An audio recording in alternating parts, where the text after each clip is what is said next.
আসসালামু আলাইকুম রহমতুল্লাহ। শিক্ষার্থীরা, এখন আমি তোমাদেরকে পরিসংখ্যানের মাত্র দুইটি নিয়ম দেখাবো।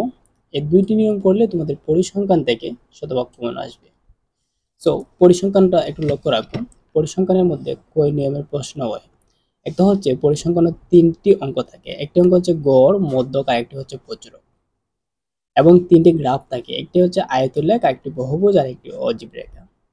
সো পরিসংখ্যানে 10 out of 10 পাওয়ার জন্য 10 out of 10 পাওয়ার জন্য শুধু গড়, মধ্যক, প্রচুরক, আয়তলেখ, বহুভুজ, অজীব রেখা এই তিনটি গ্রাফ, তিনটি অঙ্ক জানলেই যথেষ্ট, আর কিছু লাগবে না। সো এখন আমি তোমাদেরকে এই তিনটি অঙ্ক এবং তিনটি গ্রাফ অনুসারে মাত্র দুইটি সৃজনশীল দেখাবো।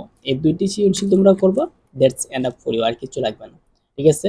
সো তোমরা একটু লক্ষ্য করো এবং দেখো।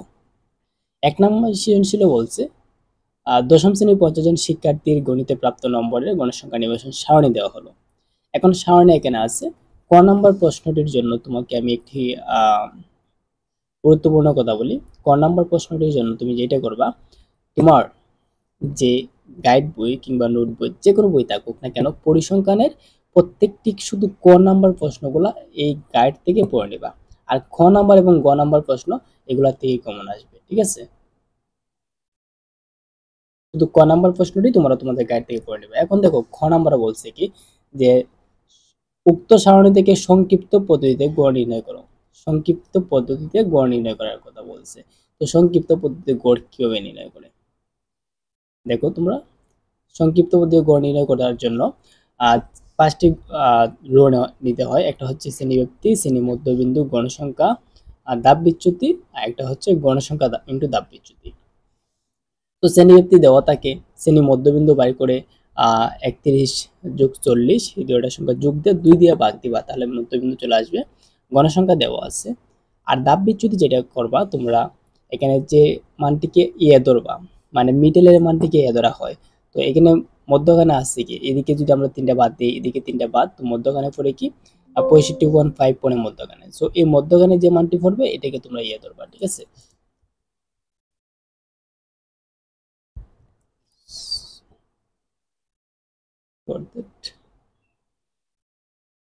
ওকে, মধ্যখানে যে মানটি পড়বে এই মানটিকে কি ধরবা তোমরা? ধরবা। সো ধরবা এই মানটিকে, মধ্যখানে পড়ছে। আর অনেক সময় দেখবা যে মধ্যখানে দুইটি মান পড়ে। দুইটি মান যদি পড়ে, তো যে মানটি বড় থাকবে, যদি দুইটা মান পড়ে মধ্যে, তো যে মানটি বড় থাকবে ওই মানটিকে তোমরা ধরবা। ঠিক আছে? তো ধরার পরে এর বরাবর যে গড়টি থাকবে ধাপ বিচ্যুতি, এই করে দিবা 0। আর উপরের দিকে -1, -2, -3 যত গড় থাকে অত লিখবা। ইজি ভাবে করবা। আর নিচের যে গড়গুলো আছে এগুলা দিয়ে দিবা 1, 2, 3। ঠিক আছে? তারপর গণসংখ্যা ইনটু ধাপ বিচ্যুতি, একদম ইজি। 6 গণসংখ্যা আর ধাপ বিচ্যুতি গুণ করবা। 3 6 18, 8 দ্বিগুণে 16, 10 দ্বিগুণে 10 একে 10, 12 শূন্য 0। সো এইভাবে মানগুলো আনবা। তারপর -19, এটা হচ্ছে summation of F I U এর মান। এই মানটা হচ্ছে summation of F I UI, U এর মান। ইউআই সমান হচ্ছে এই মানটা, এখানে কিন্তু সমান হবে না। ঠিক আছে? সমান হচ্ছে কি -19। কেমন আসছে -19? তোমাদের ক্যালকুলেটর নেবা। ক্যালকুলেটর নেওয়ার পরে ক্যালকুলেটর ডিরেক্ট মান তুলবা। এখানে ক্যালকুলেটর মনে আছে ছিল,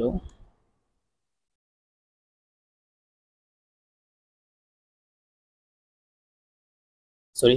তো ক্যালকুলেটরের মধ্যে ডাইরেক্ট তুলবা -18, -16, -10, তারপর +5, +14, +6। ঠিক আছে? সো এগুলো তুলে ক্যালকুলেশন যখন ইকুয়ালে চাপ দেবা তখন সময় দেখবা -19 চলে আসবে।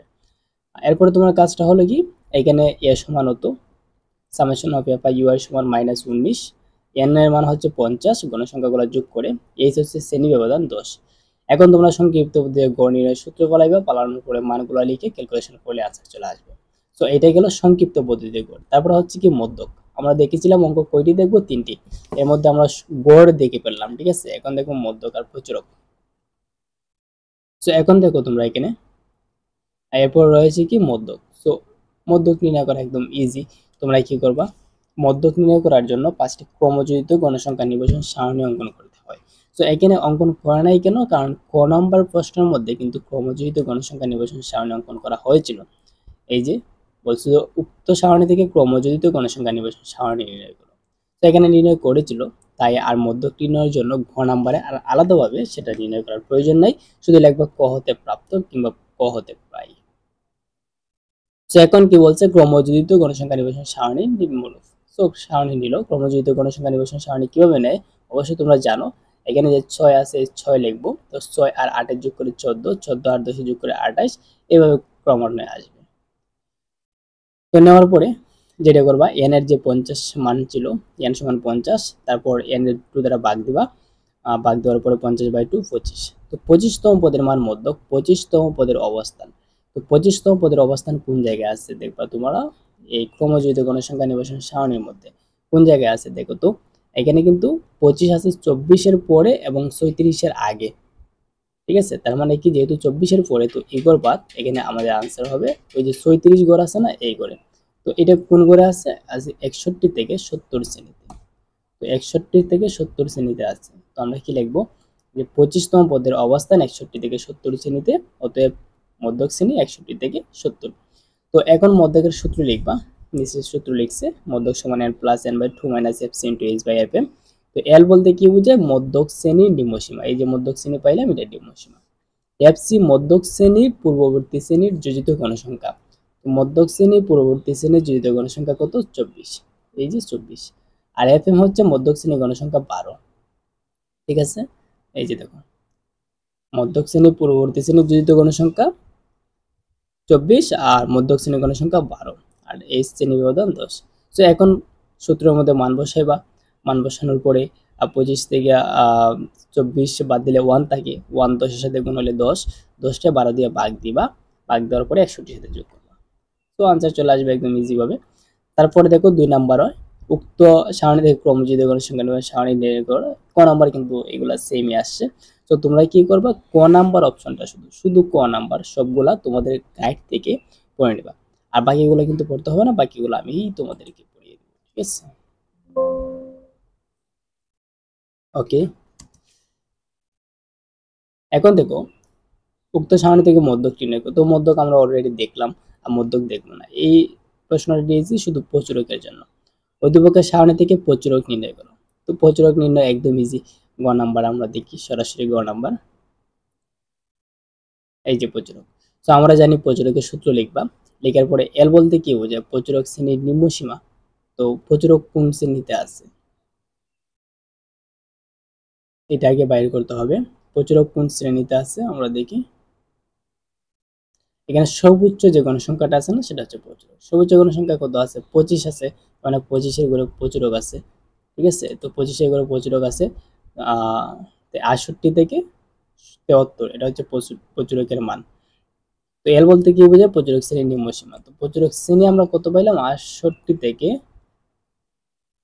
73, এটা হচ্ছে আমাদের প্রচুরক শ্রেণী, ঠিক আছে।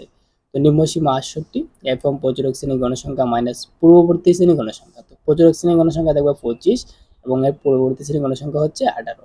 25 থেকে 18 বাদ দিলে 7।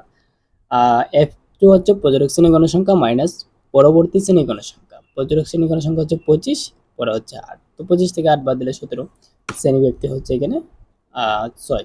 তারপর প্রচুরকের সূত্র দিবা, সূত্র দিয়ে মানগুলো লিখে নিবা, ঠিক আছে। আমি আর ধাপ বাই ধাপ বুঝাইতেছি না, কারণ অবশ্যই তোমরা পারো, আর না পারলে কমেন্ট করবো, আমি বুঝিয়ে দেবো, ঠিক আছে।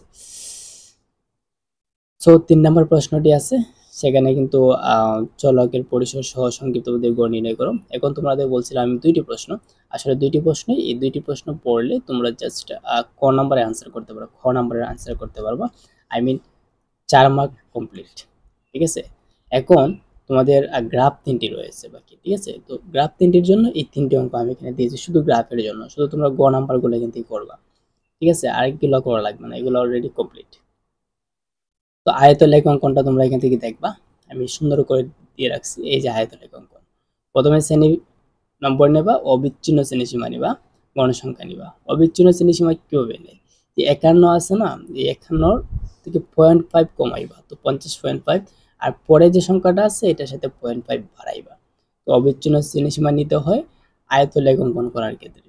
সো দেখো আয়তলেখ এখানে অঙ্কন করা করে দিছি তোমাদের সহজে বোঝার জন্য, ঠিক আছে। তারপর দেখো বহুভুজ অঙ্কন করো। তো বহুভুজ আমরা দেখব গ নাম্বার, শুধু বহুভুজটি দেখি। এই যে গ নাম্বার, বহুভুজ অঙ্কন করতে গেলে গণসংখ্যা নিবা ক্রমযুক্ত গণসংখ্যা। আমি একটু দেখি দেখি বহুভুজ নাকি অজীব রেখা। এখানে হয়তো বা মিস্টেক করছে, বহুভুজ অঙ্কন করতে ক্রমযোজিত গণসংখ্যা নির্বাচন সারণী লাগে না, এখানে হচ্ছে মধ্যমান। এটা হচ্ছে মধ্যমান, সরি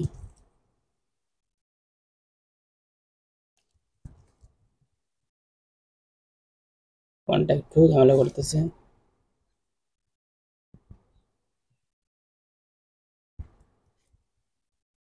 মধ্যমান, আর এটা হচ্ছে গণসংখ্যা। ঠিক আছে, ওকে।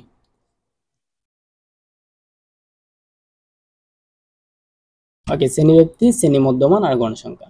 তো ওই বহুভুজ অঙ্কন করতে গেলে শ্রেণীব্যক্তি, শ্রেণী মধ্যমান এবং গণসংখ্যা লাগে। আর এখানে এই ছকটা তোমরা একটু লেখাটা একটু দেখবা।